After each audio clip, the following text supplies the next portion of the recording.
Welcome back, dear listener, to another soft-spoken stroll through the shadows of the past. Whether the night is just beginning for you or you're listening as sleep slowly arrives, I'm happy you've chosen to spend this time here with me. Let me know in the comments. Are you listening from somewhere far and quiet, or in the heart of a busy city winding down?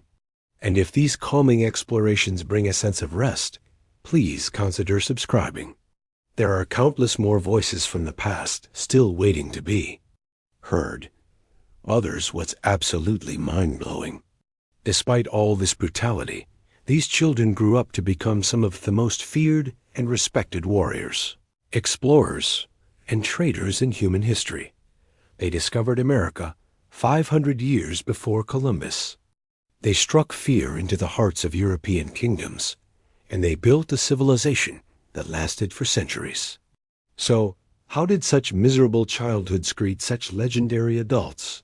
In this video, I'm going to take you inside the shocking world of Viking childhood, revealing the 7 most brutal realities that these kids faced every single day. I've spent months researching historical accounts, archaeological evidence, and expert testimonies to uncover the truth about what life was really like for the youngest members of Viking society. What you're about to discover will completely change how you think about childhood parenting and what it truly takes to survive in this world. And trust me, by the end of this video, you'll never complain about your own childhood again. But before we dive into this dark journey, let me give you some context about just how different the Viking world was from ours. We're talking about a society that existed roughly from 793 to 1066 AD, spanning across what we now know as Norway, Sweden, and Denmark. These weren't just random barbarians pillaging villages for fun. They were sophisticated people with complex social structures, advanced seafaring technology, and a culture that valued honor above everything else, including life itself. The problem is when honor and survival are your top priorities, childhood becomes something entirely different. These weren't helicopter parents worried about their kids getting scraped knees on the playground. These were parents preparing their children for a world where weakness meant death, where winter could kill your entire family, and where your ability to fight determined whether you lived to see another spring. Now you might be thinking, surely it wasn't that bad. Kids are resilient, right? Well, let me put this into perspective for you. The average life expectancy for a Viking was around 30 to 35 years old. That means by the time you were 10, you were already approaching middle age in their world. There was no time for a prolonged childhood, no luxury of innocence, no gentle transition into adulthood. You were either ready for the harsh realities of Viking life, or you didn't make it. Archaeological evidence from Viking settlements paints a picture that's even grimmer than the historical accounts. We found children's graves with weapons, indicating that kids as young as 6 were expected to defend themselves. We've uncovered evidence of child labor so intense that it left permanent marks on their developing bones. We've discovered burial sites where entire families, including infants, were found with signs of starvation and disease. But here's where it gets really interesting. And this is something that most history books won't tell you. The Vikings actually had a word for children who couldn't handle this brutal lifestyle. They called them nid, which roughly translates to disgrace or shame. If you couldn't prove your worth as a child, you weren't just considered weak. You were considered a burden on the entire community. Think about that for a moment. In our world, we celebrate childhood. We protect it. We extend it for as long as possible. In Viking society, childhood was something to be endured and overcome as quickly as possible. The faster you could prove you were useful, the better your chances of survival became. And this brings us to the first brutal reality that Viking children faced, something that would shock modern parents to their core. From the moment they could walk, these kids were thrust into a world where they had to earn their place in the family, in the community, and in life itself. There was no unconditional love, no participation trophies, no gentle corrigement. There was only one question that mattered. What can you contribute for? Now, before you start thinking that Viking parents were heartless monsters, you have to understand the world they were living in. This wasn't cruelty for the sake of cruelty. This was survival. The harsh climate, the constant threat of raids, the unpredictable food supply, the diseases that could wipe out entire settlements. All of these factors created a society where only the strong served, and strength had to be developed from the earliest possible age. But what exactly did this mean for a typical Viking child's daily life? How early were they expected to start contributing? What kinds of tasks were they given? And perhaps most importantly, what happened to the children who couldn't keep up? Fiends worse. To these questions reveal a childhood so different from our modern experience that it's almost impossible to imagine. We're talking about 5-year-olds who are responsible for tending livestock in freezing temperatures, 7-year-olds who are expected to help with dangerous farming tasks, and 9-year-olds who are already learning the skills they'd need to survive on their own. And that's just the beginning. The physical hardships were only one part of the equation. Viking children also faced psychological pressures that would break most modern adults. They were raised in a culture that glorified violence, that celebrated death in battle, that taught them their worth was measured by their ability to inflict pain on others. Imagine being told from the time you could understand that the highest honor you could achieve was to die fighting. Imagine growing up in a world where showing fear, showing weakness, showing any sign of vulnerability could result in being cast out from your family and community. Imagine being a child and knowing that your survival depended not on being loved, but on being feared and respected. This psychological conditioning started incredibly early. Viking children were told bedtime mysteries about princesses and happy endings.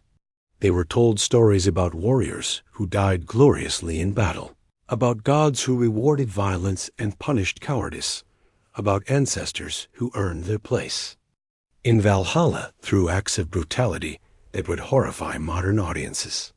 But here's what's truly fascinating about all of this. It worked, despite the harshness, despite the brutality, despite the psychological trauma that would send modern children into therapy for decades. Viking children grew up to become some of the most successful people of their time. They explored farther, fought harder, and achieved more than almost any other civilization in human history. So, what does this tell us about childhood? About human resilience? About what it really takes to prepare kids for the real world? Are we making our children too soft? Are we protecting them from challenges that would actually make them stronger? Or were the Vikings taking things too far, creating warriors at the expense of human compassion and emotional well-being? These are the questions that we'll be exploring as we dive deeper into the 7 brutal realities of Viking childhood. Each one of these realities will challenge everything you think you know about raising children, about what childhood should look like, and about what it means to prepare the next generation for success. The first reality we need to examine is something that happened before these children could even speak, something that determined their fate from the moment they took their first breath. It's a practice so shocking, so alien to our modern sensibilities, that when historians first uncovered evidence of it, many refused to believe it was real. But the archaeological evidence is undeniable, and the historical accounts are consistent across multiple sources. What we're talking about is a practice that put Viking children at risk from day one, that separated the strong from the weak before they even had a chance to prove themselves. And that set the tone for everything that would follow in their short, brutal lives. And before you think you know what I'm talking about, let me tell you that this first reality is probably not what you're expecting. It's something that reveals the true nature of Viking society, something that shows just how different their values were from ours. And something that explains why Viking children had to grow up so fast, so hard, and so completely without the safety net that modern children take for granted. This first brutal reality was something called exposure, and it happened within the first few days of a child's life. When a Viking baby was born, they weren't automatically relayed into the family like children are today. Instead, they were placed on the ground in front of their father, and he had to make a choice that would determine whether this child lived or died. If the father picked up the baby, it meant the child was accepted into the family. But if he walked away, if he decided the child was too weak, too sickly, or simply one mouth too many to feed during a harsh winter, that baby would be left outside to die from exposure to the elements. We're talking about newborns, barely hours old, being abandoned because they didn't meet their father's standards for survival. Now, you might think this was rare, that it only happened in extreme circumstance. But archaeological evidence suggests this practice was disturbingly common. We found the remains of infants in areas outside Viking settlements, buried without the ceremonies and grave goods that would indicate they were considered full members of the community. These weren't stillbirths or natural infant deaths. These were healthy babies who were deliberately abandoned because they were deemed unworthy of the resources it would take to raise them. But here's where it gets even more disturbing. The decision wasn't just based on the child's physical condition, sometimes perfectly. Healthy babies were abandoned simply because they were girls and the family needed boys who could grow up to be warriors and providers. Sometimes it was because the family already had too many children and couldn't afford to feed another mouth through the winter. Sometimes it was because the baby was born during a particularly bad harvest year, and the parents had to choose between feeding their existing children or taking on the burden of a new one. Think about the psychological impact this had on the children who did survive. From their earliest consciousness, they knew that their very existence was conditional, that they had already passed one test, but that more tests were coming. They knew that other babies who might have been their siblings, had been deemed unworthy of life itself. This created a survival mentality that shaped everything about how they approached the world. The children who made it past this first brutal selection process faced their second reality.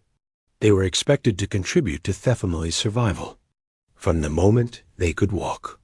We're not talking about cute little chores like setting the table or feeding a pet. We're talking about life or death responsibilities that would terrify modern parents. By age 3 or 4, Viking children were already working alongside the adults in tasks that were essential for the family's survival. Little boys were sent out into freezing temperatures to tend sheep and cattle, armed with nothing but a stick and the knowledge that if they lost even any animal, their family might starve that winter. Little girls were responsible for tasks like collecting eggs from aggressive chickens, churning butter until their arms ached, and helping to preserve meat and fish that would need to last through months of winter darkness. But the most shocking part wasn't just that they were working. It was that failure wasn't an option. If a modern 4-year-old spills their juice, we clean it up and maybe give them a gentle reminder to be more careful. If a Viking 4-year-old made a mistake that cost the family food or resources, they faced consequences that could include physical punishment, reduced food rations, or being excluded from the warmth of the fire during cold nights. These weren't cruel parents trying to torture their children. These were families living on the edge of survival, where a single mistake could mean the difference between making it through winter or watching family members starve to death. Every resource was precious. Every task was critical, and there was no room for the kind of learning through mistakes approach that we use with children today. The archaeological record shows us just how intense this child labor was. We found the skeletal remains of Viking children with stress markers that indicate they were doing heavy physical work from a very young age. Their bones show signs of carrying heavy loads. Their joints show wear patterns consistent with repetitive manual labor, and their growth patterns indicate that they were often undernourished because they were burning more calories working than they were consuming in food. On a particularly haunting discovery was made at a Viking settlement in Norway, where archaeologists found the remains of a 7-year-old child buried with a set of fishing tools. The wear patterns on these tools indicated they had been used extensively, and the child's bones showed stress markers consistent with spending long hours in cold water catching fish. This wasn't a ceremonial burial with symbolic tools. This was a working child who had died doing one-off jobs that kept their family alive. But the physical demands were just the beginning. The third brutal reality that Viking children faced was something that would be considered psychological abuse by today's standards. They were deliberately exposed to violence and death from the earliest possible age, not as something to be protected from, but as something they needed to become comfortable with. Viking children attended public executions. They watched as criminals were hanged, beheaded, or subjected to even more brutal forms of punishment. They were present when animals were slaughtered for food, and they were expected to participate in the process, holding down struggling livestock while adults delivered the killing blow.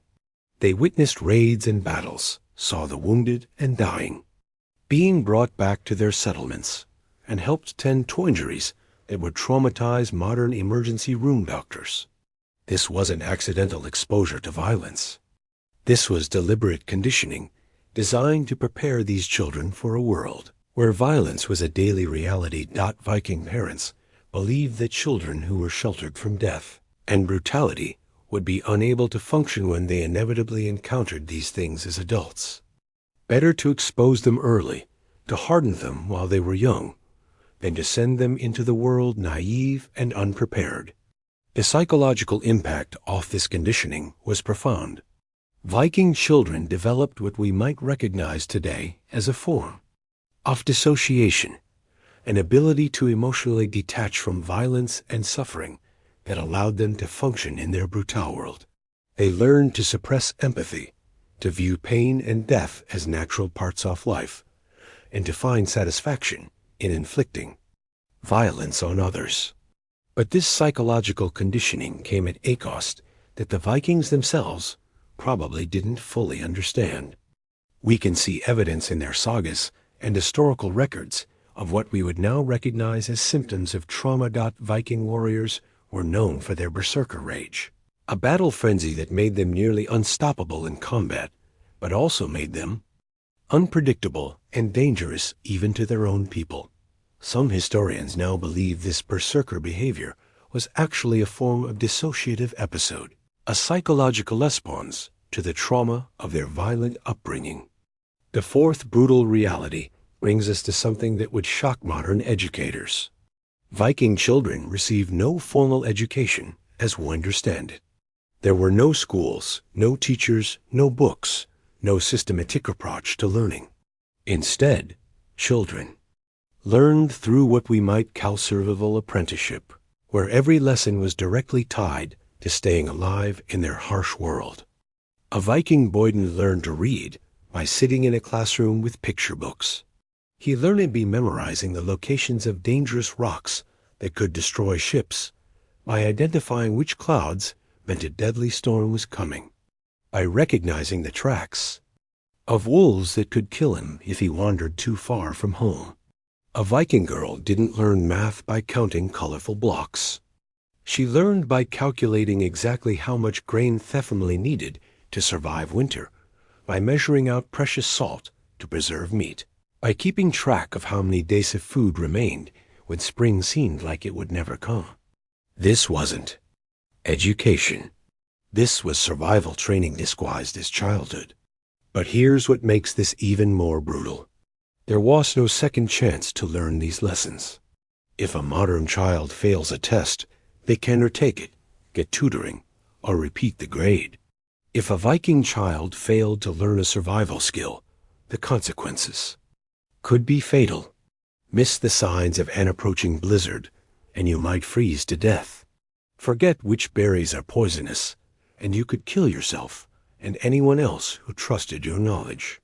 Fail to properly preserve food, and your entire family could starve. The pressure on these children was unimaginable.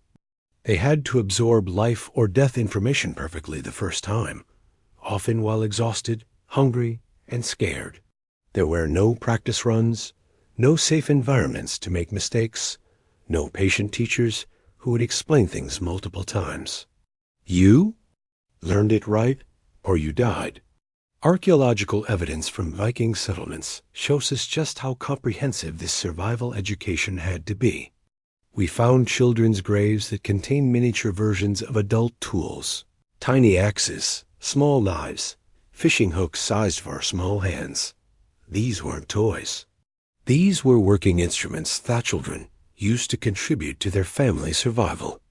The wear patterns on these tools show they were used extensively, meaning children as young as 5 or 6 were already proficient with potentially deadly implements.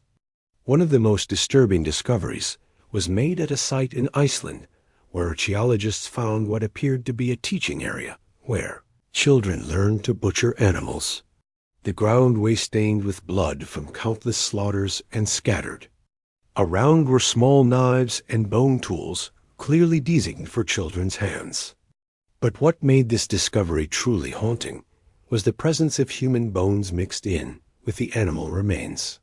Evidence that children were also learning to process human bodies, probably from enemies killed in raids or battles. This brings us to the fifth brutal reality of Viking childhood. These kids were trained to be killers from an age that would horrify modern parents. We're not talking about play fighting with foam swords or pretending to be warriors. We're talking about systematic training in how to efficiently end human life, starting from the moment they were strong enough to hold a weapon. By age 6, Viking boys were receiving formal weapons training. They learned to use knives, not just for cutting food, but for finding the vulnerable spots on a human body where a single thrust could be fatal. They practiced with spears, learning to throw them with accuracy at moving targets. They were taught to use axe not just for chopping wood, but for splitting skulls and severing limbs. And this wasn't theoretical knowledge. They were expected to use these skills in real combat situations before they reached puberty. The training was brutal and unforgiving. Children who showed fear, hesitation, or mercy were punished severely. They were forced to fight each other with real weapons, often resulting in serious injuries or even death. The idea was that if you couldn't handle being hurt by your own family members during training, you would never survive a real battle against enemies who wanted to kill you. But perhaps the most psychologically damaging aspect of this training was that children were required to prove their readiness for adulthood by taking their first life. This wasn't optional. This wasn't something they could avoid or postpone.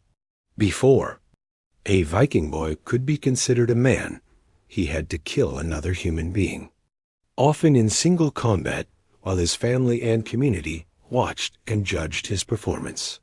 Historical accounts describe these coming-of-age killings in disturbing detail.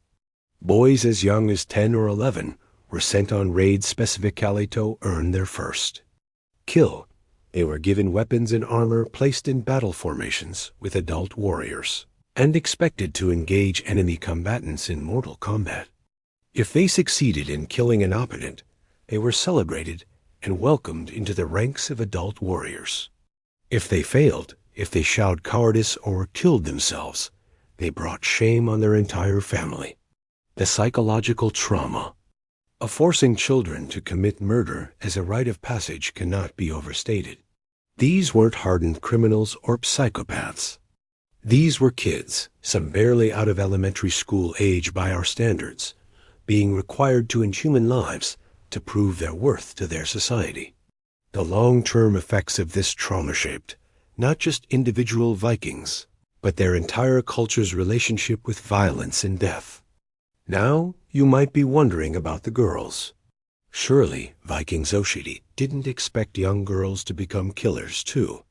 Unfortunately, their reality for Viking girls was just as brutal, but in different ways.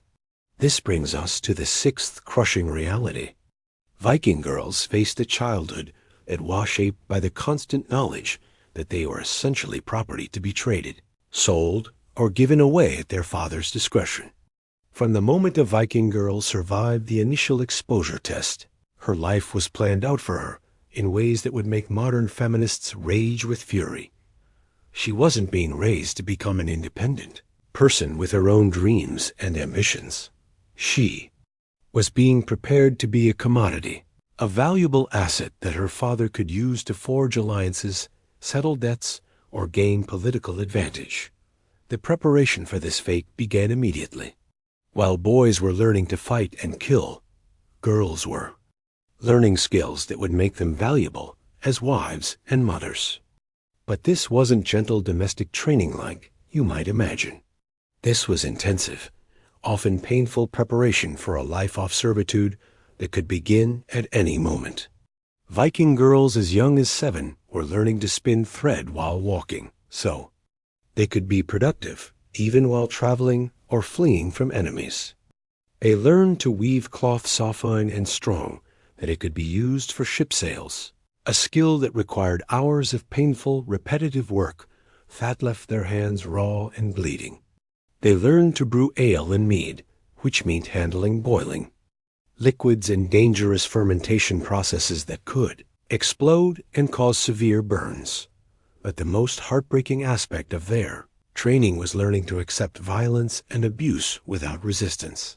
Viking girls were taught that their future husbands had the right to beat them, rape them, and even kill them if they were displeased with their performance as wives. They were trained to submit completely to male authority, to never question orders, and to find ways to please men who might be complete strangers chosen by their fathers. The archaeological record provides disturbing evidence of how this training affected Viking girls. We found their remains of young girls with healed fractures that suggest they were regularly beaten during their childhood, probably as part of their preparation for married life. We found evidence of malnutrition in young girls that suggests they were given less food than boys, teaching them to expect deprivation and to be grateful for whatever they received.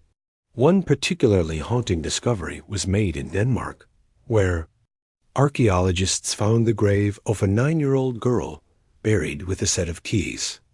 In Viking society, keys were symbols of a woman's authority over the household, but they were also symbols of her imprisonment within domestic roles. This little girl had died before she could even reach puberty, but she was already being prepared for a life where her highest achievement would be managing her husband's household efficiently. The age at which Viking girls were married off would shock modern parents. Girls as young as 12 were considered ready for marriage, and by 14, most were already wives and mothers. There was no concept of waiting until they were emotionally or physically mature enough for adult responsibilities. As soon as they could bear children, they were expected to do so, often with men who were decades older than them. But the brutal realities of Viking childhood weren't just about training and preparation. They were also about survival in a world that was actively trying to kill them every single day. This brings us to the seventh and perhaps most devastating reality. Viking children lived under the constant threat of death from causes that would be easily preventable today. Disease was a constant companion in Viking settlements. Without modern medicine, sanitation, or understanding of how infections spread, children died from ailments that we now treat with simple antibiotics. A small cut could become infected and kill a child within days. A bout of diarrhea could lead to fatal dehydration. A fever could cause brain damage or death before anyone could figure out what was wrong. The winters were particularly deadly for children. Viking settlements were often poorly heated, and children's smaller bodies couldn't maintain warmth as effectively. As adults, frostbite was common, often leading to the loss of fingers, toes, or entire limbs. Hypothermia killed children who couldn't stay warm enough during the long, dark winter months. And when food ran short, children were often the first to starve because adults needed to maintain their strength to hunt, fight, and work. But perhaps most terrifying of all was the constant threat of violence from other humans. Viking children lived in a world where raids, battles, and blood feuds were everyday realities. Enemy warriors didn't distinguish between combatants and children. They killed everyone they could find, often in ways that were designed to terrorize survivors and prevent future resistance. Archaeological evidence from raided Viking settlements paints a picture of horror that's almost too brutal to describe. We found the remains of entire families, including infants and toddlers, who were killed together during enemy attacks. The wounds on these tiny skeletons show that children were often tortured before being killed, probably to force information from their parents or simply to spread terror among surviving communities. One excavation in Norway uncovered evidence of what appears to have been a massacre at a Viking settlement where over 30 people, including 15 children under the age of 10, were killed in a single attack. The children's remains showed signs of extreme violence. Skulls crushed by axes, small bodies pierced by spears, evidence of burning that suggested they were alive when the settlement was set on fire. Living under this constant threat of violent death shaped every aspect of how Viking children experience the world. They couldn't form the secure attachments that modern psychologists scorned essential for healthy development. They couldn't trust that their parents would be able to protect them. They couldn't believe that tomorrow would be similar to today, because any day could be their last. This uncertainty created a psychological state that we might recognize today. As chronic trauma got Viking children developed hypervigilance, constantly scanning their environment for threats. They learned to sleep lightly, ready to wake and run at the first sign of danger. They formed shallow emotional connections, knowing that anyone they loved could be killed at any moment. Others, what's truly remarkable about all of this? Despite facing these 7 brutal realities, despite living in constant fear and pain, despite being denied what we would consider a normal childhood, Viking children didn't just survive, they thrived.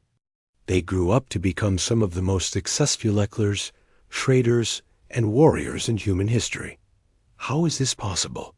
How did children who faced such overwhelming hardship manage to not only survive but excel? The answer reveals something profound about human resilience and adaptation that challenges everything we think we know about child development and what children actually need to succeed in life. The key lies in understanding that while Viking childhood was brutal, it was also purposeful. Every hardship, every challenge, every traumatic experience was preparing the children for the specific world they would need to navigate as adults. Unlike modern children who are often shielded from reality until they're suddenly thrust into the adult world unprepared, Viking children were gradually introduced to adult responsibilities and challenges from the moment they could walk. This created a kind of psychological inoculation effect. By exposing children to controlled doses of hardship and trauma, Viking society was building their resilience and preparing them for the even greater challenges they would face as adults. It was brutal, but it was also effective in ways that our modern child rearing practices might not be. Consider the contrast. A modern child who faces their first real rejection, failure, or loss as a teenager, or young adult often struggles to cope because they've never developed the psychological tools to handle adversity. Viking child, who had already faced life or death challenges by age 10, had developed coping mechanisms that allowed them to handle almost anything life could throw at them. But this raised some comfortable questions about our own approach to childhood. Are we making our children too soft? Are we protecting them from challenges that would actually make them stronger? Are we preparing them for a world that no longer exists while failing to prepare them for the harsh realities they'll actually face? The Viking approach certainly worked for their time and circumstances. But could we apply any of these lessons to modern child rearing without crossing ethical lines that we're not willing to cross? And perhaps most importantly, what does the success of Viking children tell us about human potential? And what children are actually capable of when we expect more from them? These questions become even more complex when we consider that while Viking children grew up to be successful in their own context, they also grew up to perpetuate a cycle of violence and brutality. Fate eventually contributed to the downfall of their civilization. The same psychological conditioning that made them effective warriors also made them unable to adapt to a changing world that required different skills and approaches. So, as we continue to explore the brutal realities of Viking childhood, we need to ask ourselves, what lessons can we learn from their approach without repeating their mistakes? How can we prepare our own children for the challenges they'll face without traumatizing them in the process? And what does it really mean to love a child enough to prepare them for a world that won't always be kind to them? The answers to these questions become even more disturbing when we examine what happened to Viking children who couldn't adapt to this brutal system. Because while we've been talking about the children who survived and thrived, there's a darker side to this story that reveals just how merciless Viking society really was. Children who showed signs of weakness, who couldn't keep up with the physical demands, who broke under the psychological pressure, weren't just given extra help or understanding. They were systematically excluded from their communities in ways that guaranteed their death. This wasn't accidental neglect. This was deliberate culling of anyone who didn't meet the harsh standards that Viking society demanded. The archaeological record shows us evidence of what happened to these failed children. We found burial sites outside Viking settlements where children were interred without the grave goods, ceremonies, or even the basic respect given to adult failures. These weren't children who died from disease or accident. These were children who were alive but deemed unworthy of the resources it would take to keep them that way. One particular leakling discovery was made in Sweden, where researchers found what appeared to be a mass grave, containing the remains of over 20 children ranging in age, from 5 to 15. What made this discovery so disturbing wasn't just the number of bodies, but the evidence that these children had been deliberately starved to death. Their bones showed the telltale signs of prolonged malnutrition, but isotope analysis revealed that there had been adequate food available in the settlement during the time of their deaths. These children hadn't died because there wasn't enough food. They had died because the community had decided they weren't worth feeding. Maybe they were too slow, too weak, too frightened, or too kind. Maybe they couldn't handle the violence, couldn't learn the skills, couldn't prove their value fast enough. Whatever the reason, they had been marked for elimination and slowly starved while watching others eat. But the exclusion wasn't always as direct as starvation. Sometimes it was more subtle, more psychological, but just as deadly. Children who couldn't meet expectations were gradually pushed to the margins of their communities. They received less food, less warmth, less protection. They were given the most dangerous tasks, the jobs most likely to result in injury or death. Were sent on errands that took them far from safety, often during the most dangerous times of day or year. The psychological impact of this systematic exclusion was devastating. These children knew they were being slowly killed by their own families and communities. They could see the contrast between how they were treated and how the successful children were treated. They lived with constant knowledge that their lives had been judged worthless by the people who were supposed to love and protect them. Some of these rejected children tried to prove their worth through increasingly desperate acts. Historical accounts describe young boys attempting impossible feats of courage, throwing themselves into battles they couldn't win, volunteering for suicide missions, anything to prove they deserved to live. Young girls sometimes tried to make themselves indispensable by working themselves to death, literally collapsing from exhaustion in their attempts to prove their value. But perhaps most heartbreaking of all were the children who simply gave up. Archaeological evidence suggests that some Viking children essentially commit suicide by neglect, refusing to eat, refusing to seek warmth, refusing to protect themselves from danger. They had internalized their society's judgment that they were worthless, and they cooperated with their own elimination. This systematic elimination of weak children had profound effects on Viking society that went far beyond just reducing the population. It created a culture where empathy was seen as weakness, where compassion was viewed as a luxury that could get you killed. The children who survived learned that love was conditional, that acceptance had to be earned through strength and violence, and that anyone who couldn't keep up deserved whatever happened to them. But here's where the story takes an even darker turn. The children who did survive this brutal selection process weren't necessarily the strongest or the smartest or the most capable. They were the ones who were best at adapting to a system that rewarded cruelty and punished kindness. They were the ones who learned to suppress their natural empathy, who became comfortable with violence, who could watch others suffer without feeling compelled to help. This created a feedback loop that made Viking society increasingly brutal over time.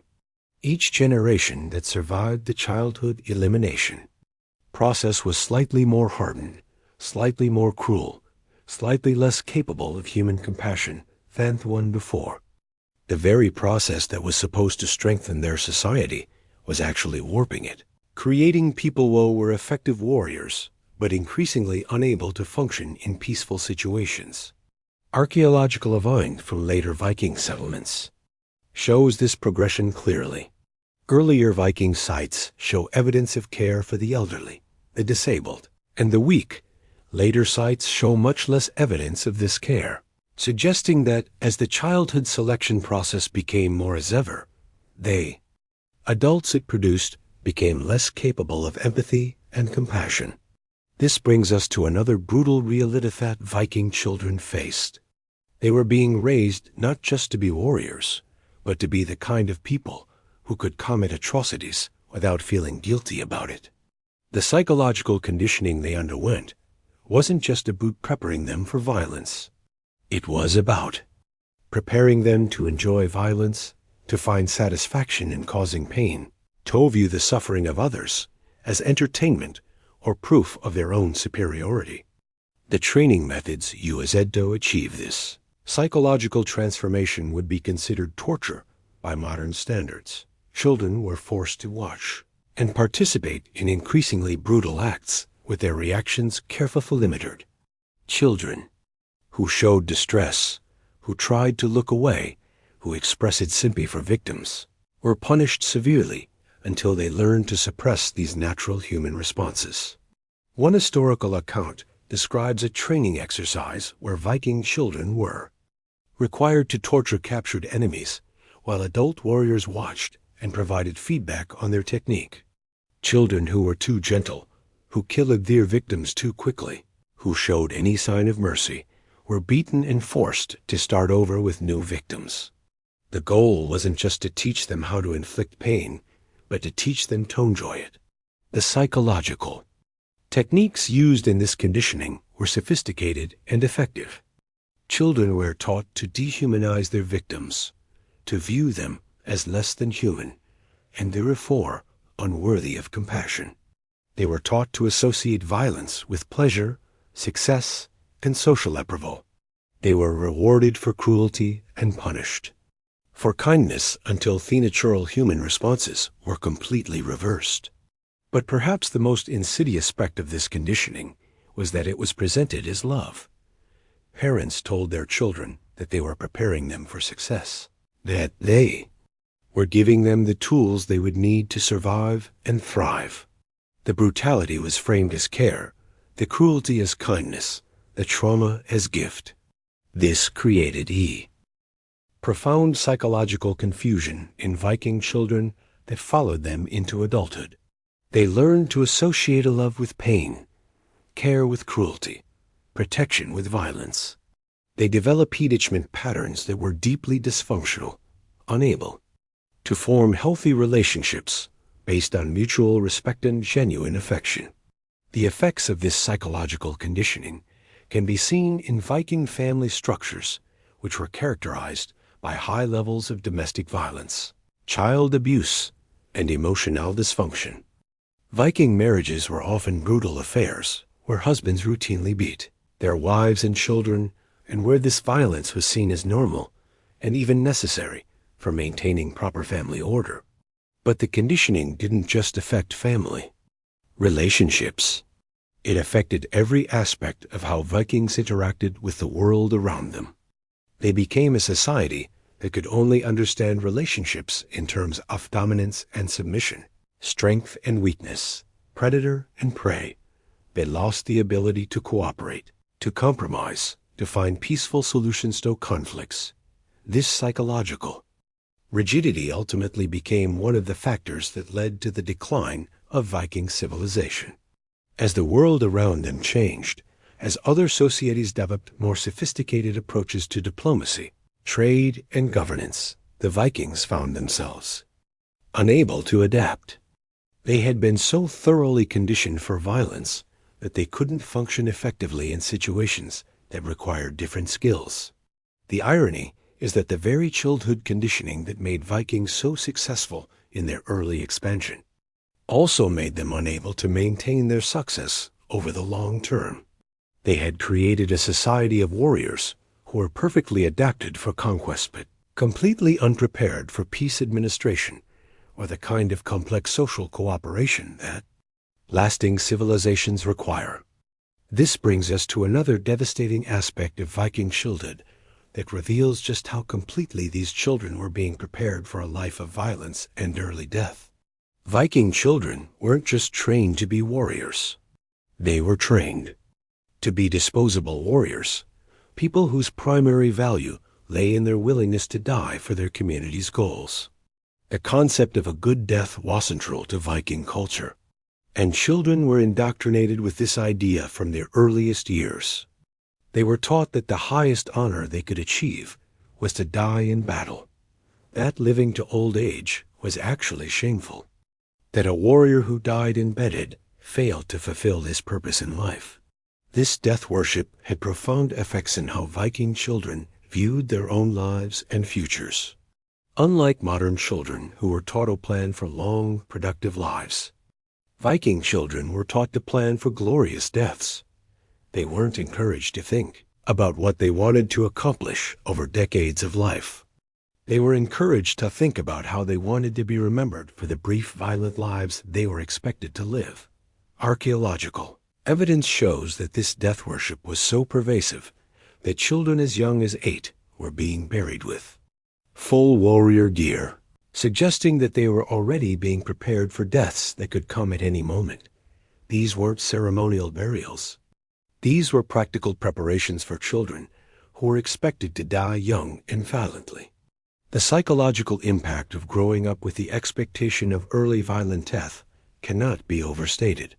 These children couldn't form the kind of long-term attachments and goals that provide stability and meaning in normal human development. They lived in a constant state of urgency, knowing that any day could be their last, that any battle could be their final test. This urgency created a kind of intensity that made Vikings incredibly effective in short-term, high-stakes situations. They could throw themselves into battles with a ferocity that terrified their enemies, because they genuinely didn't care if they lived or died. They could take risks that other warriors wouldn't dare, because death was seen as success rather than failure. But the same intensity made it almost impossible for Vikings to build the kind of stable long-term institutions that lasting civilizations require.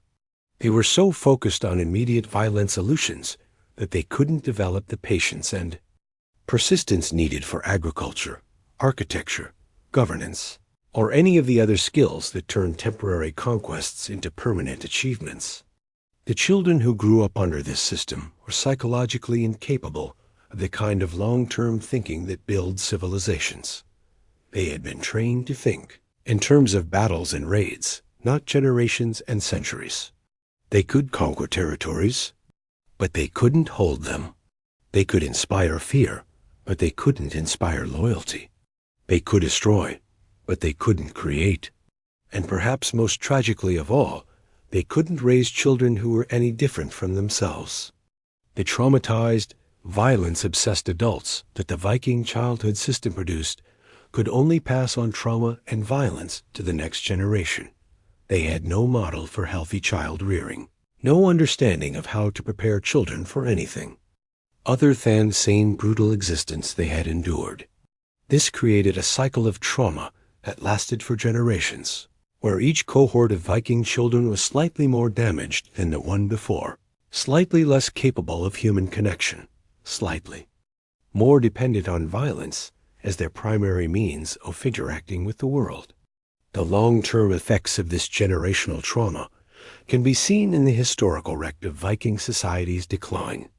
As the childhood conditioning became more extreme, the adults it produced became less capable of the flexibility and adaptability that changing circumstances required. They became locked into patterns of behavior that had once been successful but were no longer appropriate for the world they found themselves in. But before we completely condemn the Viking approach to childhood, we need to acknowledge something that modern parents often struggle with. Their system did produce results. Despite all the brutality, despite all the trauma, despite all the psychological damage, Viking children grew up to achieve things that seem almost impossible by modern standards. These were people who could navigate by the stars across thousands of miles of open ocean, who could survive for months in conditions that would kill modern adults within days, who could maintain their courage and effectiveness in life or death situations that would paralyze people raised in our more protected environment. They discovered and colonized Iceland, Greenland, and parts of North America centuries before other Europeans even knew these places existed. They established trade routes that stretched from Greenland to Constantinople, creating economic networks that connected disparate parts of the known world. They developed technologies and techniques that were centuries ahead of their time. And they did all of this while maintaining a complex social structure, a rich oral tradition, and a sophisticated understanding of law, governance, and social organization. That in many ways was more advanced than what existed in other parts of Europe during the same period. The question we have to ask ourselves is, could they have achieved these same things without the brutal childhood conditioning? Could there have been a way to prepare Viking children for their harsh world without traumatizing them in the process? Or was trauma itself somehow essential to developing the psychological characteristics that made their achievements possible? These questions become even more complex when we consider that the Viking approach to childhood, while extreme, was actually not that different from childhood in many other historical societies. The idea that children should be protected from hardship, that they should have extended periods of play and learning without real responsibility, that they should be shielded from the realities of adult life until they're emotionally ready to handle them. These are very modern concepts that would have seemed strange and even dangerous to most historical societies. From this perspective, the Vikings were unusually cruel to their children. They were simply more honest about the harsh realities of life and more systematic in their approach to preparing children for those realities, while other societies might have gradually exposed children to hardship through necessity or circumstance. The Vikings deliberately designed their child-rearing practices to create the kind of adults their society needed. This raises uncomfortable questions about our own approach to childhood and child-rearing. Are we preparing our children for the world they'll actually face? Or are we preparing them for an idealized world that doesn't exist? Are we building resilience and capability? Or are we creating dependence and fragility? Are we giving our children the tools they'll need to succeed? Or are we protecting them from the very experiences that would teach them those tools? The Viking example suggests that children are capable of far more than we typically expect from them.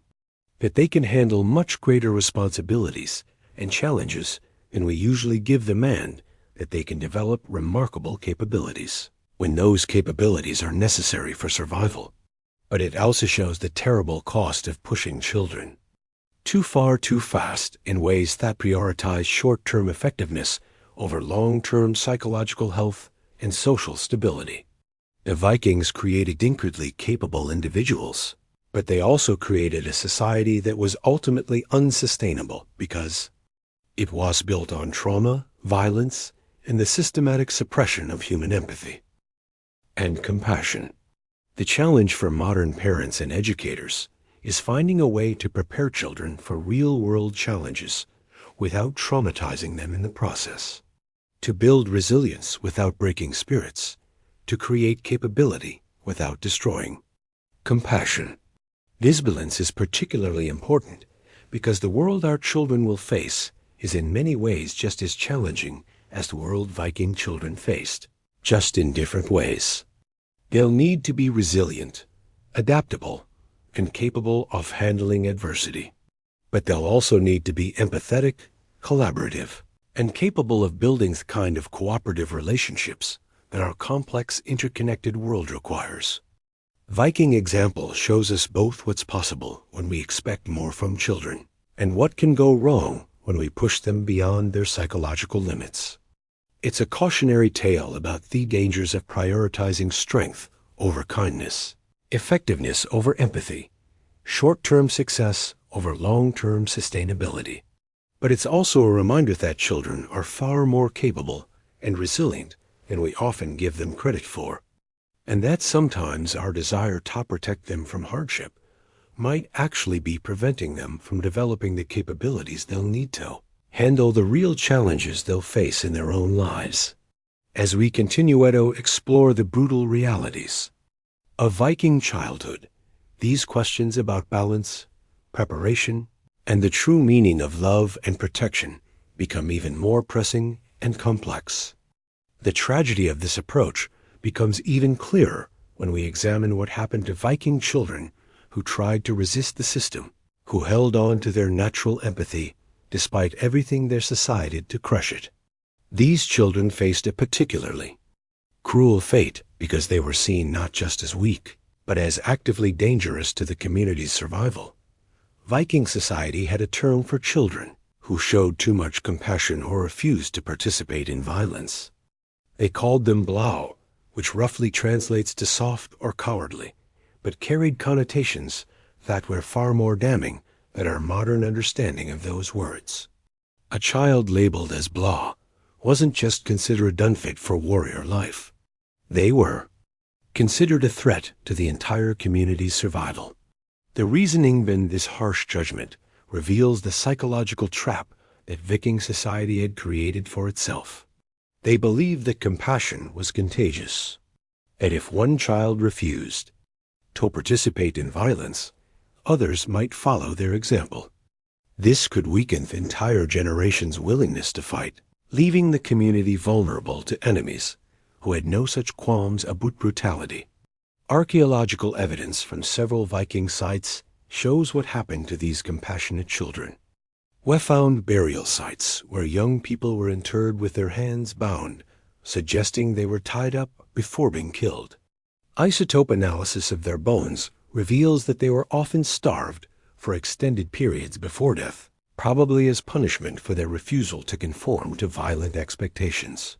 One particularly haunting discovery was made in Norway, where researchers found the remains of a 12-year-old boy buried in a bog far from any settlement.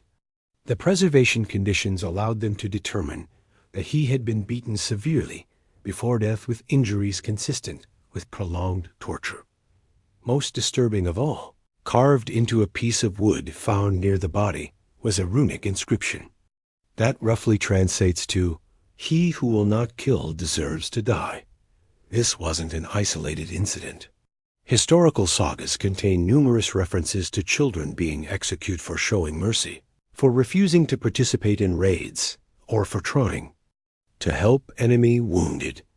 These accounts are often presented as moral lessons, warnings to other children about what happens when you let compassion override the survival needs of your community. But the system's cruelty went beyond just punishing individual children. Vikings Oshidi also punished families whose children showed signs of excessive empathy. Parents of compassionate Teshold were shamed, ostracized, and sometimes even exiled from their communities. This created enormous pressure on families to suppress any signs of kindness in their children, even when their parental instincts told them to nurture and protect those gentle qualities. The psychological impact on parents who had to choose between their child's natural compassion and their family's survival in the community was devastating.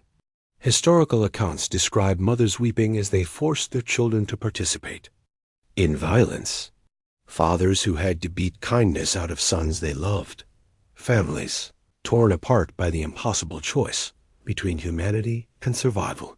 This brings us to another brutal reality that Viking children faced. They couldn't trust their own parents to protect them from harm. In our modern understanding, parents are supposed to be a child's ultimate source of safety and protection. But Viking children learned early that their parents would sacrifice them, without hesitation if community survival demanded it. This wasn't because Viking parents didn't love their children. Archaeological evidence suggests that they did feel genuine affection for their offspring. We found toys, games, and decorative items, clearly made by loving parents for their children. We found evidence of parents going to great lengths to save sick children, traveling long distances to find healers or rare medicines. But this love was always conditional, always secondary to the community's needs. If the choice came down to saving their child or saving their community, Viking parents were expected to choose the community every time. Children knew this, and it shaped every aspect of how they related to their families and understood their place in the world. The psychological act of knowing that your parents' love was conditional created a form of attachment disorder that affected Viking children throughout their lives. They learned to be self-reliant to an extreme degree because they couldn't trust anyone else to protect them consistently. They developed a deep suspicion of emotional intimacy because if they had learned that people who claimed to love you might still betray you if circumstances demanded it. This emotional isolation was reinforced by the competitive nature of Viking childhood. Children weren't just expected to prove themselves worthy. They were expected to prove themselves more worthy than their siblings and peers. Brothers competed against brothers, sisters against sisters, friends against friends, all knowing that there might not be enough resources, opportunities, or survival spots for everyone. Archaeological evidence from Viking households shows this. Sibling compassion in disturbing detail. We found children's graves where siblings were buried with different qualities and quantities of grave goods, suggesting that even in death, parents were making distinctions about which children had been more valuable or successful. Some children were buried with weapons and jewelry, while their siblings were buried with nothing, creating a hierarchy that persisted even beyond life. One excavation in Denmark revealed what appeared to be evidence of deliberate fraternal violence. The skeletons of two brothers, aged approximately 8 and 10, were found with injuries that suggested they had killed each other in combat.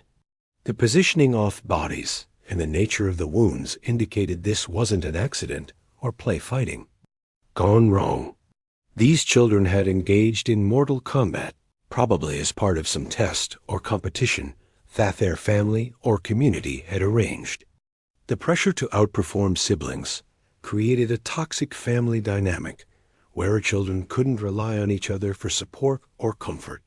Instead of developing the kind of sibling bonds that provide emotional stability and mutual protection, Viking children learned to view their brothers and sisters as threats to their own survival. This isolation made them even more psychologically vulnerable and dependent on external validation from adults, who might withdraw their approval at any moment. But perhaps the most psychologically damaging aspect of Viking childhood was the complete absence of what we would recognize as unconditional love. Modern child development research shows that children need to feel loved and valued simply for existing, not just for what they can accomplish or contribute. This unconditional acceptance provides the emotional foundation that allows children to take risks, make mistakes, and develop their own identity without fear of abandonment. Viking children never experienced this kind of acceptance. Their worth was always tied to their performance, their usefulness, their ability to contribute to family and community survival. They had to earn love through achievement, and that love could be withdrawn at any moment if their performance declined or if circumstances changed. This created a psychological state that White recognized today as chronic performance anxiety mixed with attachment disorder. Viking children lived in constant fear that they weren't good enough, that they might lose the minimal love and protection they had managed to earn, that any mistake could result in abandonment or death. The long-term effects of this conditional love system can be seen in adult Viking behavior and social structures. Vikings developed a culture that was obsessed with reputation, honor, and public recognition. Because these external markers of worth had replaced the internal sense of value that should have been developed during childhood, they became people who could only feel good about themselves when others acknowledged their achievements and who were willing to risk everything to maintain their public image. This psychological neediness made Vikings incredibly vulnerable to manipulation and control by leaders who understood how to exploit their desperate need for approval and recognition. It also made them unable to form the kind of stable, trusting relationships that healthy societies require. Everyone was always performing, always competing, always trying to prove their worth to others who were doing exactly the same thing. The absence of unconditional love also meant that Viking children never developed a secure sense of self. Instead of learning to value themselves as human beings with inherent worth, they learned to value themselves only as warriors, workers, or breeding stock. Their entire identity been tied to their function rather than their humanity. This functional identity made Vikings incredibly effective at their designated roles, but it also made them incredibly brittle when those roles were threatened or became obsolete. A warrior who was injured and could no longer fight didn't just lose his job. He lost his entire sense of self. A woman who couldn't bear children didn't just face practical difficulties. She faced an existential crisis that could lead to suicide or complete psychological breakdown. The archaeological record provides disturbing evidence of how this identity crisis affected Vikings, who could no longer fulfill their expected functions. We found burial sites where disabled warriors were interred with evidence of suicide, suggesting they chose death rather than live with the shame of being unable to fight. We found the remains of older women who appear to have been deliberately starved or poisoned, probably because they were no longer useful for reproduction or heavy labor. But the cruelest aspect of this functional identity system was how it affected children who were born with disabilities or who developed health problems that prevented them from fulfilling their expected roles. These children faced not just the practical challenges of their conditions, but the complete rejection of their society and families. Archaeological evidence suggests that disabled Viking children were often killed shortly after their disabilities became apparent, sometimes through direct violence, but more often through deliberate neglect that allowed disease or malnutrition to finish what their families were unwilling to do directly.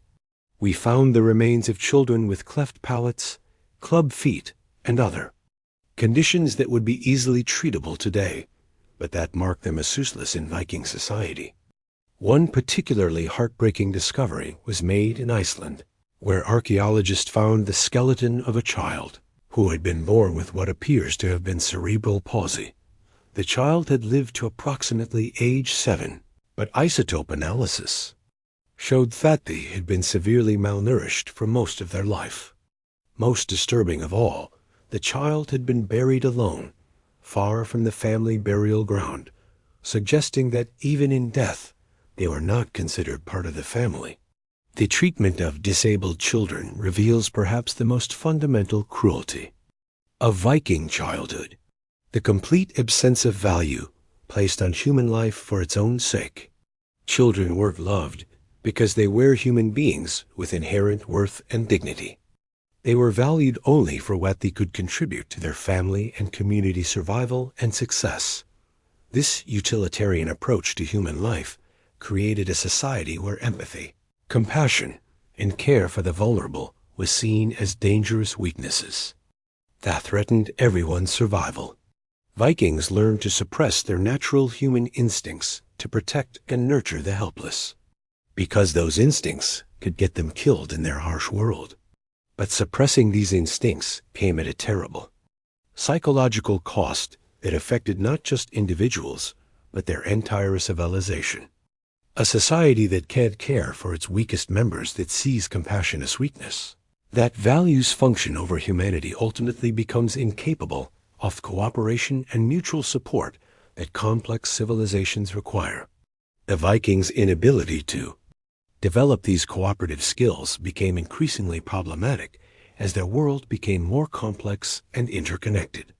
As they encountered other societies that had learned to balance strength with compassion, individual achievement with collective welfare, they found themselves at a disadvantage that their warrior training couldn't overcome. Their childhood conditioning had made them incredibly effective at conquest and destruction, but completely ineffective at the kind of governance, diplomacy, and social coordination that would have allowed them to maintain their conquests and build lasting institutions. They could terrify their enemies, but they couldn't inspire loyalty from their subjects. They could take territories, but they couldn't administer them effectively. This brings us to what might be the most tragic aspect of the Viking approach to childhood. It was ultimately self-defeating. The very qualities that made Viking children grow up to be effective warriors also made them incapable of building the kind of society that could survive and thrive over the long term. The trauma, the violence, the suppression of empathy, the conditional love, the constant competition. All of these created adults who were psychologically damaged in ways that made them unable to adapt to changing circumstance or develop new approaches when they're old. Methods stopped working as the medieval world became more sophisticated, as other societies developed more effective approaches to governance, trade, and diplomacy. The Vikings found themselves increasingly isolated and irrelevant. Their childhood condition had made them specialists in a type of warfare and lifestyle that was becoming obsolete. But it had also made them unable to learn new skills or adopt new approaches. The irony is that the Vikings' commitment to preparing their children for the harsh realities of their world ultimately made those children unable to change that world or adapt to new realities. They had become so specialized for survival in one particular type of harsh environment that they couldn't function effectively when that environment changed. This raises profound questions about how we prepare children for an uncertain future. The Vikings were trying to give their children the tools they needed to succeed in the world as they understood it.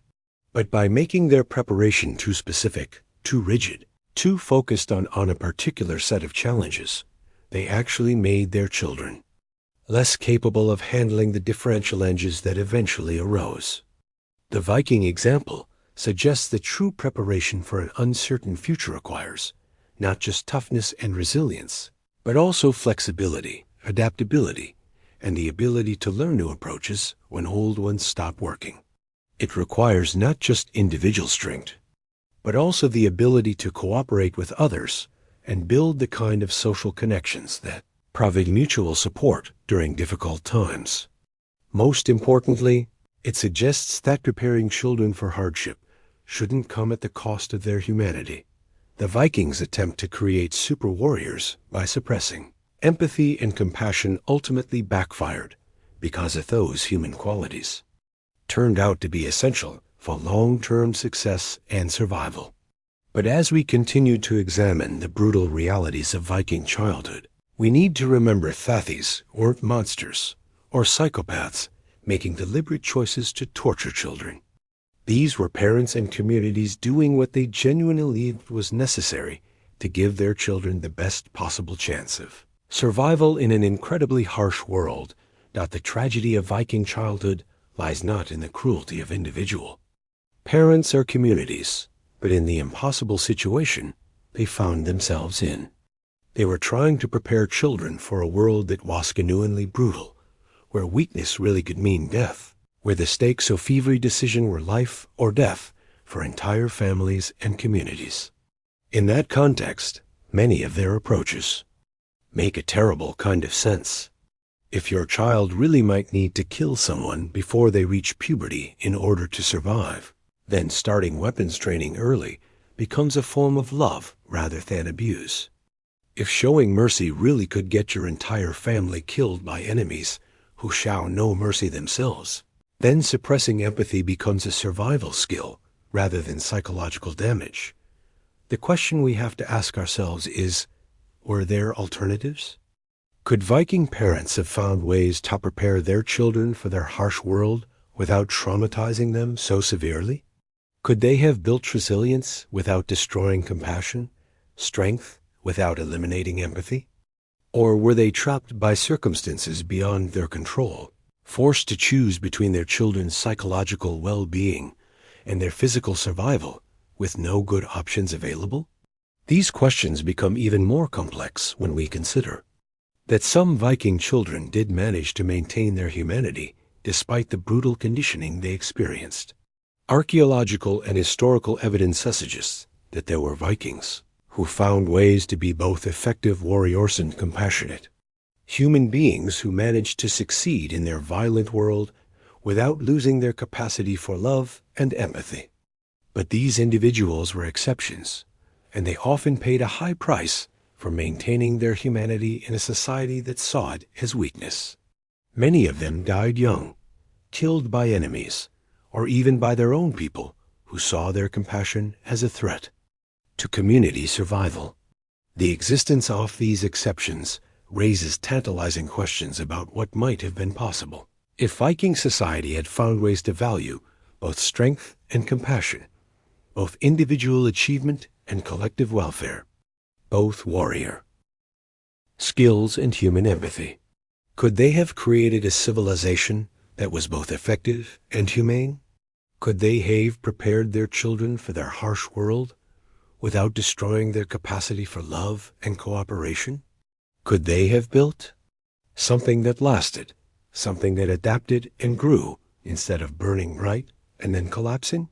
We'll never know the answers to these questions, but they remain relevant as we think about how to prepare our own children for the challenges they'll face in their own uncertain futures.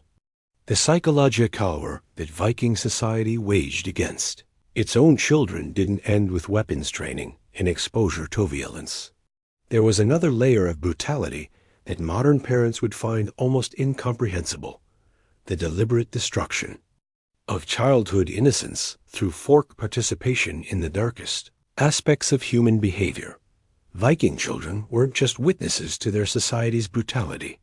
They were active participants in rituals and practices that would traumatize modern adults, let alone children. Were we talking about kids who were required to participate in human sacrifices, who helped torture prisoners of war while were forced to watch and assist in executions that were designed to be as prolonged and painful as possible? Archaeological evidence from ritual sites across Scandinavia reveals the extent of children's involvement in these practices. We found small knives clearly designed for children's hands at sacrifice sites, along with evidence that these tools were used extensively. Isotope analysis of bones found at these locations shows that children were consuming human flesh as part of religious ceremonies, probably from enemies killed in battle or prisoners sacrificed to the gods. One excavation in Sweden uncovered what appears to have been a teaching ground where children learned to conduct human sacrifices. The site contained the remains of over 50 individuals who had been killed in ritualistic ways, along with evidence of multiple generations of children learning these techniques. The youngest participants, based on theses of handprints found in bloodstains on stone altars, were estimated to be no more than 6 years old. But the forced participation in violence wasn't limited to religious ceremonies. Viking children were also required to take part in the punishment of criminals and enemies in ways that would constitute child abuse by any modern standard.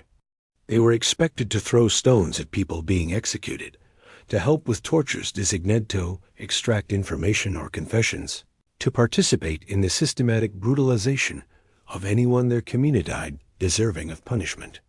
Historical accounts describe children competing to see who could inflict the most creative tortures, who could make victims suffer the longest before death, who could come up with the most humiliating ways to degrade prisoners before killing them. These weren't games that children invented on their own.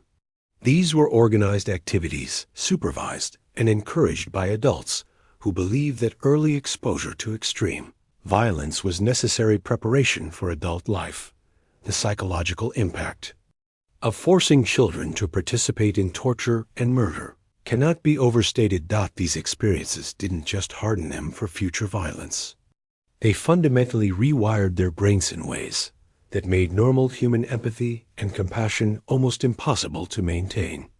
Modern neuroscience shows youth that children's brains are incredibly plastic, constantly forming new neural pathways based on their experiences.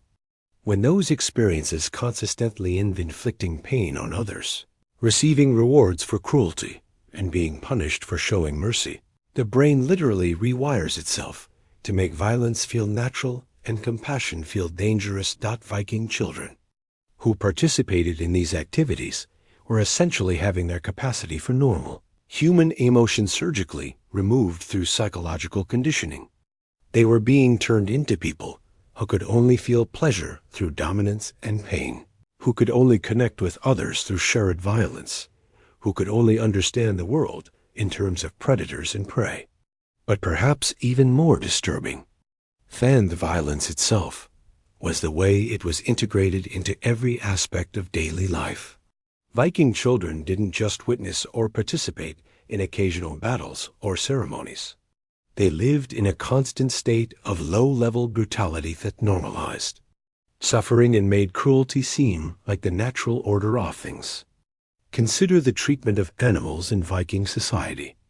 While many historical cultures developed some concept of animal welfare, or at least practical limits on animal cruelty, Vikings actively encouraged children to torture animals for entertainment. Archaeological sites are littered with evidence of systematic animal abuse that served no practical purpose other than teaching children to enjoy causing pain. We found the remains of cats, dogs, and other domestic animals that show signs of prolonged torture before death. These weren't animals killed for food or fur. These were creatures that were kept alive for extended periods, while children practiced increasingly creative methods of inflicting pain. The goal wasn't to kill the animals quickly or efficiently.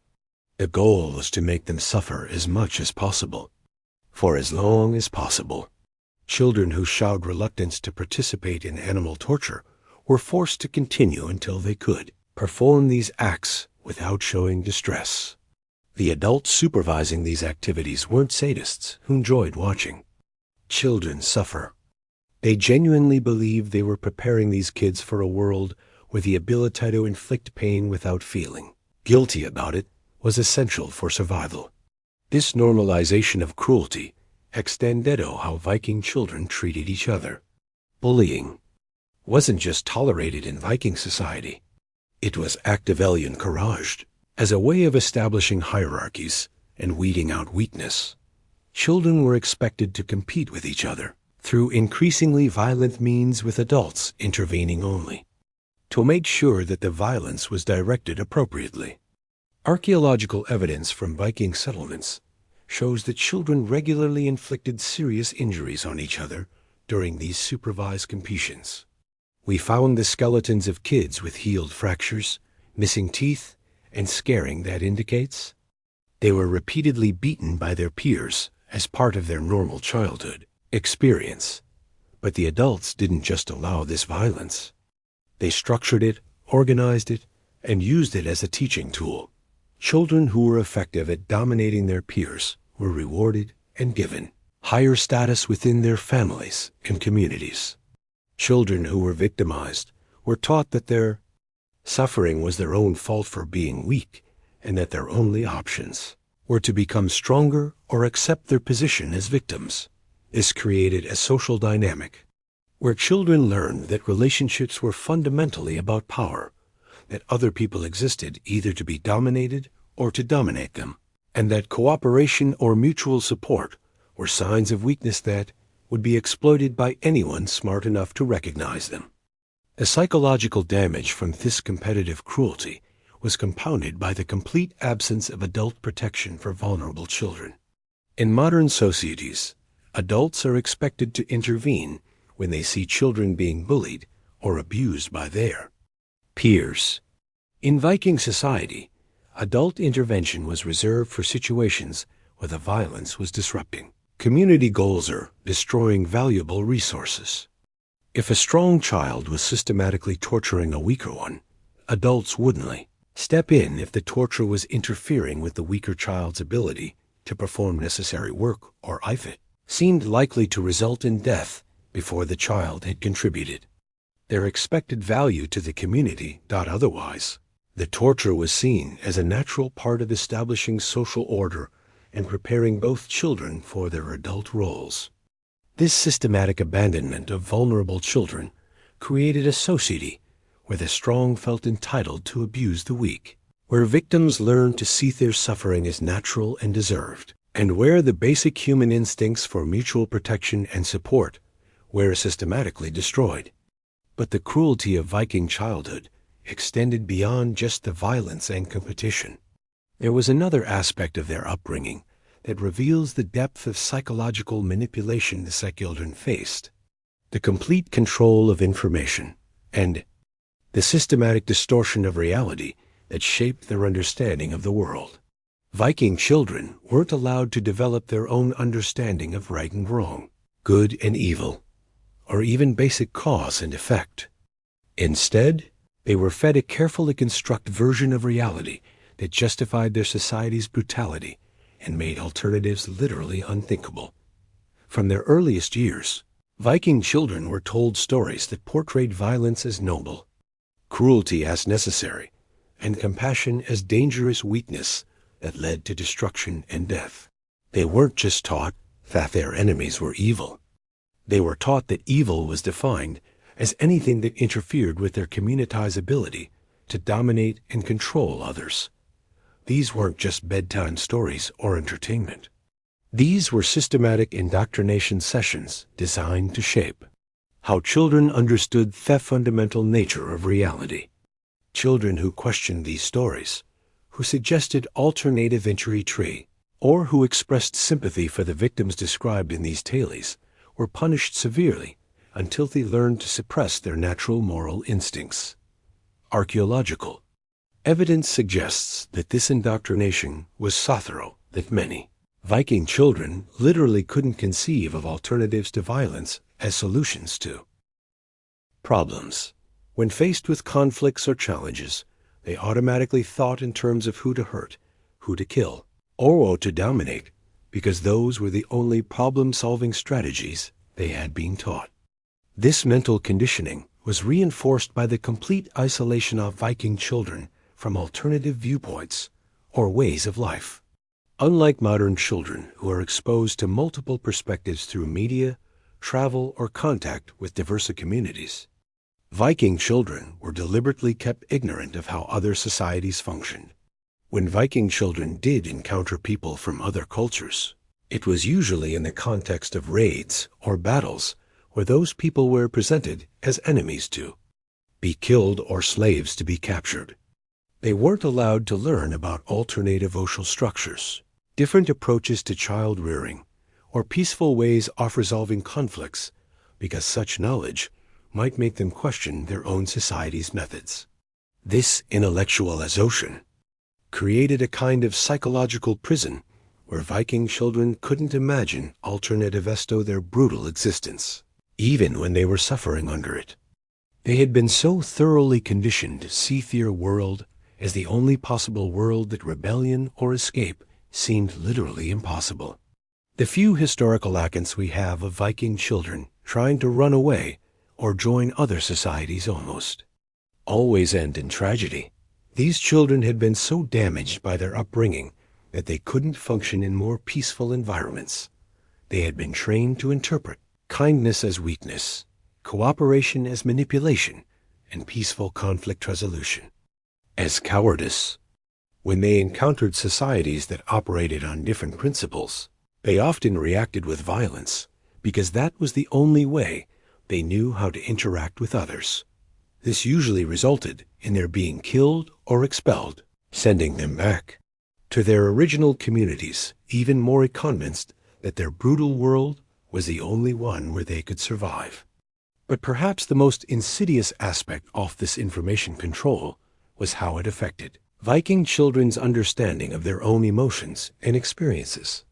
They weren't allowed to trust their own feelings or perceptions when those conflicted with what their society told them was true. Children who felt sad about participating in violence were taught that their sadness was weakness that needed to be overcome. Children who felt empathy for victims were told that their empathy was a dangerous flaw that could get them killed. Children who wanted to help others were taught that their desire to help was a form of selfishness that put their own emotional needs above their community's survival. This systematic invalidation of their own emotional experiences created a form of psychological dissociation where Viking children learned to disconnect from their own feelings and rely entirely on external authorities to tell them what was real, what was important, and what they should care about. The long-term effects of this emotional disconnection were devastating. Viking adults often displayed what we would recognize today as symptoms of severe personality disorders. Unable to form genuine emotional connections with others, unable to trust their own perceptions and judgments, and completely dependent on external validation to maintain any sense of self-worth. They became people who could only function within the rigid structure of their violent society because they had never been allowed to develop the internal emotional compass that would have let them navigate other types of social environments. They were psychologically trapped in the febrile world of their childhood, unable to adapt or change even when circumstances demanded it. This psychological rigidity became increasingly problematic as the world around the Vikings changed. As other societies developed more sophisticated approaches to governance, trade, and diplomacy, Vikings found themselves unable to compete because they literally couldn't understand how these alternative systems worked. Their childhood conditioning had made them experts at one particular type of social organization based on violence and domination. But it had also made them completely incapable of learning new approaches when the old ones stopped being effective. They were like people who had been trained to be perfect soldiers, but had never been taught how to be anything else. The tragedy is that many individual Vikings probably had the intelligence and potential to adapt to changing circumstances, but they had been so thoroughly conditioned during childhood that they couldn't access those capabilities. Their natural flexibility and creativity had been systematically destroyed in favor of rigid adherence to violent solutions. This brings us to another brutal reality of Viking childhood that reveals just how completely these children were being prepared for. A life of psychological identity and emotional emptiness. The conditioning they received didn't just make them violent. It made them incapable of finding meaning or satisfaction in anything other than violence. Viking children were taught that their worth as human beings was entirely dependent on their ability to dominate others through force. They weren't valued for their intelligence, creativity, kindness, or any other human qualities that might have given them alternative sources of self-esteem and purpose. They were valued only as weapons, and they learned to value themselves the same way. This created a psychological addiction to violence that went far beyond simple conditioning or habit. Vikings needed violence the way other people need food or water. It was the only way they knew how to feel powerful, important, or alive. Without opportunity to hurt others, they experienced something like withdrawal symptoms, depression, anxiety, and a crushing sense of meaninglessness. Archaeological evidence suggests that Vikings who were unable to participate in raids or battles due to injury or age often fell into severe psychological decline. We found the remains of former warriors who appear to have deliberately starved themselves or committed suicide rather than live without the violence that had given their lives meaning. But the addiction to violence wasn't just individual. It was cultural, built into every aspect of how Viking society functioned. Their economy was based on raiding and conquest. Their social structure was organized around warrior hierarchies. Their religion celebrated in battle as the highest possible achievement. Their art, literature, and entertainment all glorified violence and depicted peaceful activities as boring or shameful. This created a society that literally couldn't function without war. When there weren't external enemies to fight, Vikings turned on each other, engaging in blood feuds and internal conflicts that could last for generations. When those conflicts were resolved, they had to find new enemies or risk psychological and social collapse. The children growing up in this environment learned that violence wasn't just acceptable or necessary. It was the only thing that mattered, the only source of meaning and purpose in life. They were being prepared not just to be warriors, but to be people who couldn't imagine any other way of existing. This psychological dependency on violence had devastating effects on Viking family life and social relationships. Parents couldn't show love for their children without also preparing them for violence. Spouses couldn't express affection without also demonstrating their readiness to fight for each other. Friends couldn't enjoy each other's company without also proving their loyalty through shared participation in brutal activities. Every relationship was contaminated by the need to maintain warrior identity and readiness for violence. Vikings couldn't simply relax and enjoy human connection because they had been taught that such relaxation was dangerous weakness that could get them killed. This constant tension and vigilance created a society that was extraordinarily stressful for everyone involved. Vikings lived in a state of chronic perils, always ready for battle, always scanning for threats, always proving their worthiness through demonstrations of strength and cruelty. The psychological toll of maintaining this level of intensity was enormous. Vikings aged quickly, died young, and suffered from what we would recognize today as symptoms of chronic stress and trauma. But they had no alternative else for how to live, no way to step back from the violence and competition that was destroying them. The children growing up in this environment were being prepared for the same fate. They were learning that life was nothing but a series of violent competitions, that relationships were nothing but power struggles, and that meaning came only through domination of others. But perhaps most tragically of all, they were learning that this was natural, that this was how human beings were supposed to live, and that any alternative was not just impossible, but unthinkable. The depth of this conditioning becomes clear when we examine what happened to Viking children who were captured by other societies or who somehow escaped their original communities. Instead of adapting to more peaceful environments, they usually tried to recreate the violent dynamics they had learned during childhood. Historical accounts describe Viking children who had been taken in by Christian monasteries or other peaceful communities, but who couldn't adjust to life without violence. They would provoke fights with other children, torture animals, and attempt to establish dominance hierarchies, even in environments where such behavior was completely inappropriate. These children weren't choosing to be violent. They literally didn't know how to be anything. Else, their childhood conditioning had been so thorough that they couldn't function in social environments that operated on different principles. Many of these children died young, killed in conflicts they had provoked or expelled from communities that couldn't tolerate their behavior. Others lived lives of profound isolation and unhappiness, never able to form the kinds of peaceful relationships that their new environments made possible.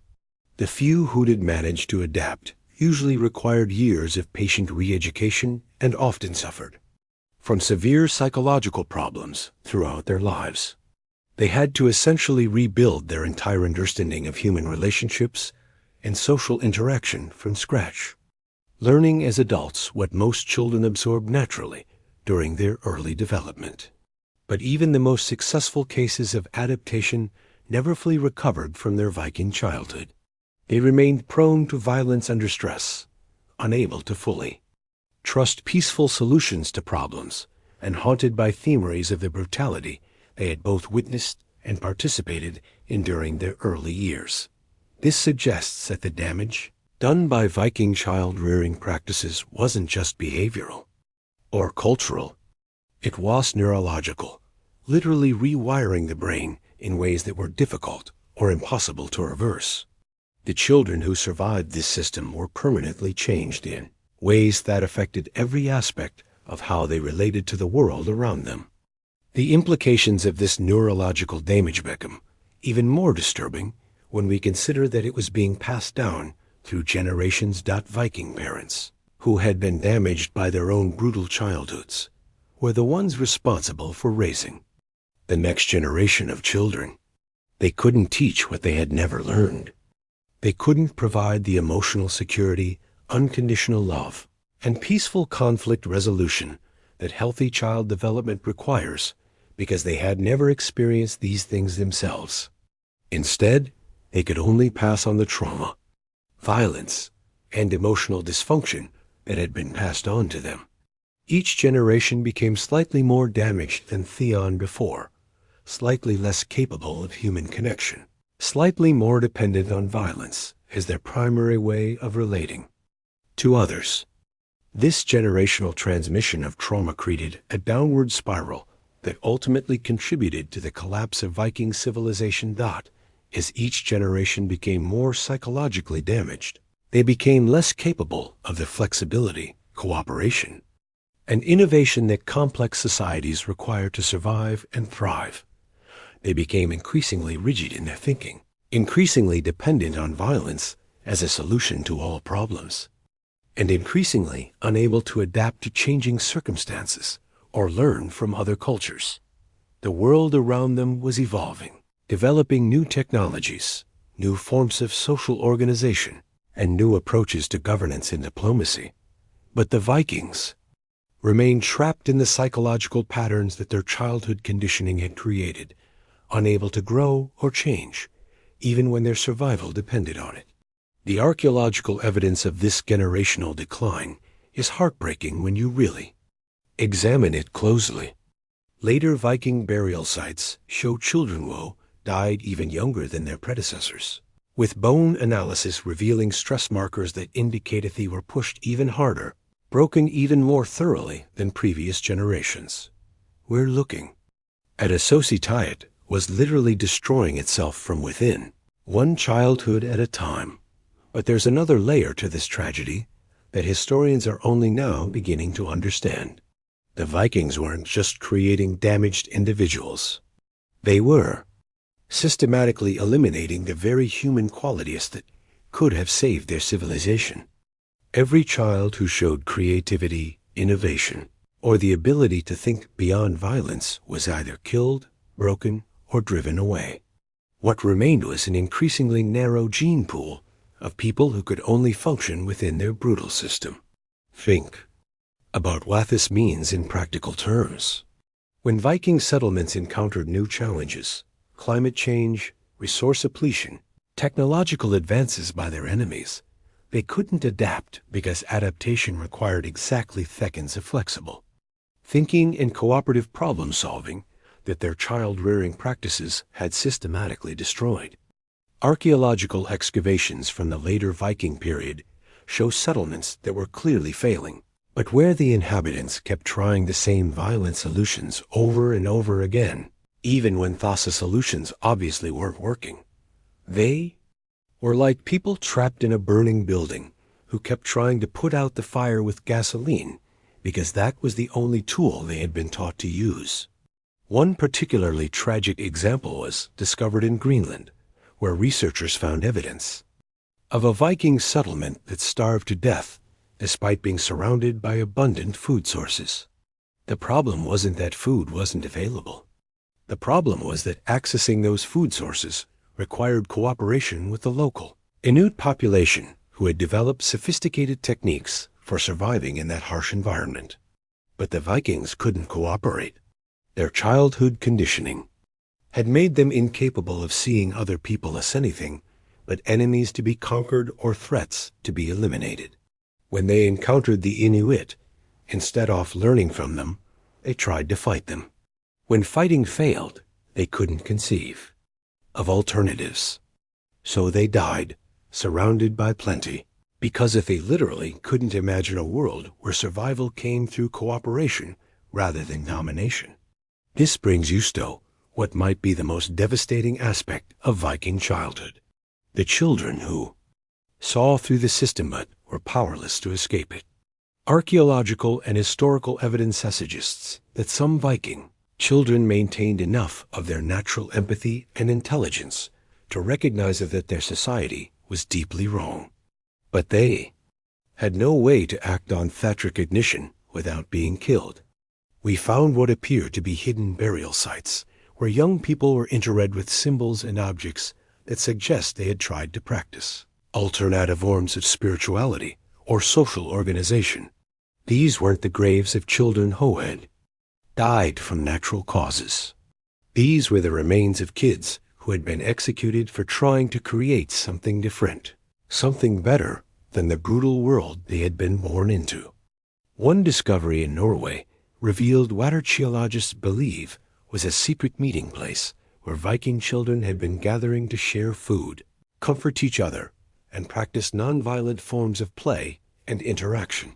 The site showed evidence of regular use over several years, suggesting that these children had managed to create a hidden sanctuary where they could be human in ways their society forbade. But site also showed evidence of violent destruction. The gathering place had been deliberately burned, and scattered around the ruins were the remains of at least 12 children, all showing signs of torture before death. Someone had discovered their secret sanctuary and made sure that both the children and their alternative way of being were completely destroyed. The historical record contains scattered references to what Viking society called the soft conspiracy. Groups of children and young adults who tried to resist the violent conditioning of their upbringing. These groups were hunted down with the same ferocity that Vikings used against external enemies because they were seen as an existential threat to the entire social order. The tragedy is that these soft conspiracies might have represented the seeds of positive change that could have allowed Viking civilization to evolve and adapt instead of collapsing. The children involved weren't weak or cowardly. They were often among the most intelligent and capable of their generation, but they had retained enough humanity to see that their society's path led only to destruction. If these children had been allowed to grow up and influence their communities, they might have introduced the flexibility, cooperation, and innovation that Viking society desperately needed. Instead, they were systematically eliminated, ensuring that only the most damaged and rigid individuals survived to shape the next generation. This pattern of eliminating positive alternatives created a feedback loop that accelerated Viking society's decline. Each generation became more extreme than the last, not because extremism was more effective, but because moderating voice were literally killed before they could influence the culture. The psychological impact on the children who witnessed these eliminations was profound. They learned that even thinking about alternatives to violence was dangerous. that questioning their society's methods could result in torture and death, and that their only chance of survival lay in becoming even more brutal than their predecessors. This created a culture of psychological distress, where children policed their own thoughts and emotions, suppressing any impulse toward kindness or cooperation before it could be detected by others. They became afraid of their own humanity, seeing their natural empathy and creativity as dangerous weaknesses that could get them killed. The long-term effects of this self-surveillance were devastating. Viking children learned to be suspicious of their own feelings, to distrust their own perceptions, and to rely entirely on external authorities to tell them what was acceptable to think and feel. They became psychologically hollow, empty of the internal guidance system that healthy human beings used to navigate complex social situations. But perhaps the most disturbing aspect of this psychological hollowness was how it affected Viking children's relationship with death itself. Because they had been taught to suppress their natural fear of death, their natural grief at loss, and their natural desire to preserve life, they developed a distorted relationship with mortality that made them even more dangerous and unpredictable. Viking children learned to see death not as a tragedy to be avoided or a loss to be mourned, but as a tool to be used and a goal to be achieved. They were taught that causing death was the highest form of achievement, and that experiencing death was the ultimate honor. This created a death cult that infected every aspect of their society. Archaeological evidence shows that Viking children as young as 6 were participating in elaborate death rituals where they practiced killing techniques on captured animals, acted out their own deaths in ceremonial performances, and competed to see who could describe the most glorious ways toady in battle. These weren't healthy ways of processing mortality or preparing for the genuine dangers of their world. These were systematic programs designed to make children comfortable with death to an unnatural degree, to eliminate their survival instincts, and to make them willing to throw their lives away for their society's goals. The psychological damage from this death obsession went far beyond just making children willing to fight. It made them unable to value life itself, either their own or others. They couldn't invest in long-term relationships because everyone might die at any moment. They couldn't plan for the future because they expected to be dead soon. They couldn't find meaning in creation or building because destruction and death were the only things their society valued. This death obsession also made Viking children incredibly vulnerable to manipulation by adults who understood how to exploit their twisted relationship with mortality. Leaders could convince children to undertake suicide missions simply by framing death as honor and survival as shame. Parents could control their children's behavior by threatening them with dishonoring deaths rather than glorious ones. The result was a generation of children who were essentially walking weapons, programmed to self-destruct in service of their society's goals. They had been robbed not just of their childhood, but of their fundamental human instinct for self-preservation. But the cruelest iron of Viking childhood was that all of this brutality, all of this psychological damage, all of this systematic destruction of human empathy and creativity was ultimately pointless. The harsh world that Vikings were preparing their children for was largely a creation of their own making.